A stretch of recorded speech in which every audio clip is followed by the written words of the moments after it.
The life and sad ending of Jimmy Wakely. Jimmy Wakely was born James Clarence Wakely on February 16, 1914 in Arkansas, but was raised in Oklahoma, where he spent much of his early life in succession of odd jobs, while he nursed his ambitions for a career in music. Eventually, he joined up with Dick Reinhardt and Johnny Bond to form the Jimmy Wakely Trio in 1937. Their main influence was the Sons of the Pioneers, and their singing and playing proved attractive enough to land them a regular broadcasting gig in Oklahoma City. Having achieved some recognition locally, they managed to parlay that into a meeting with Autry when he toured Oklahoma in 1940. And the singer was impressed enough with their work to invite them to California. Wakely and Company became regulars on Autry's Melody Ranch radio show and also began appearing in his films for Republic Pictures. Strangely enough, despite Wakely's later success, Johnny Bond became the first member of the trio to get a recording contract in 1941. Wakely got his own recording deal in 1942, shortly after he left the Autry fold, and he had his first hit a year later with a cover of country yodel star Elton Britt's wartime anthem, "There's a Star-Spangled Banner Waving Somewhere." At the time, despite or perhaps because of the omnipresence of World War II in people's lives, the singing cowboy image that Gene Autry established in movies was still thriving. On the home front, the public, especially the kids, liked the movies, and there was money to be made. Autry was serving in the U.S. military, but Roy Rogers and Tex Ritter both continued writing and singing their way through Screen Adventures, and other small studios were in the market for their own singing cowboys. Monogram Pictures, Republic's major competitor among B-movie studios, approached Wakely with a contract in 1944, and his first picture song of the range was a modest success, leading to a 5-year stint in front of the cameras. Wakely was never as natural an actor as Autry or Roy Rogers, but his voice was attractive and his 28 westerns were reasonably successful in their time. Amid Wakely's work in B-westerns, his recording career thrived, and he began recording a uniquely sophisticated array of country, cowboy, and pop songs.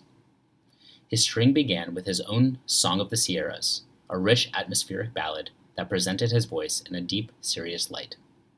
His first major crossover hit followed a year later in 1948 with One Has My Name, the Other Has My Heart, a touching song about a tragic romantic triangle that reached the top spot of the country western charts and the top 10 on the pop charts.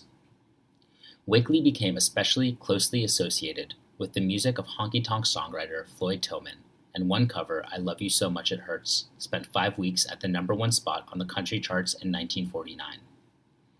Jimmy Wakely was one of the last vocalists to make it in movies as a singing cowboy or transform a movie contract into a successful recording career.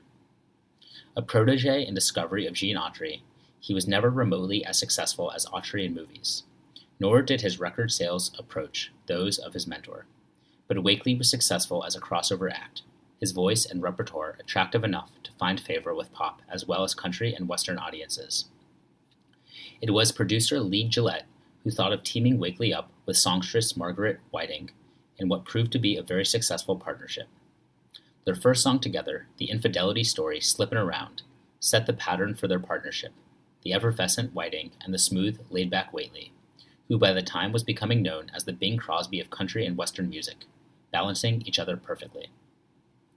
Slippin Around spent 17 weeks at the #1 spot on the country charts and a week at the #1 pop chart position, and the two had 9 subsequent hits together, including Wedding Bells and When You and I Were Young, Maggie Blues.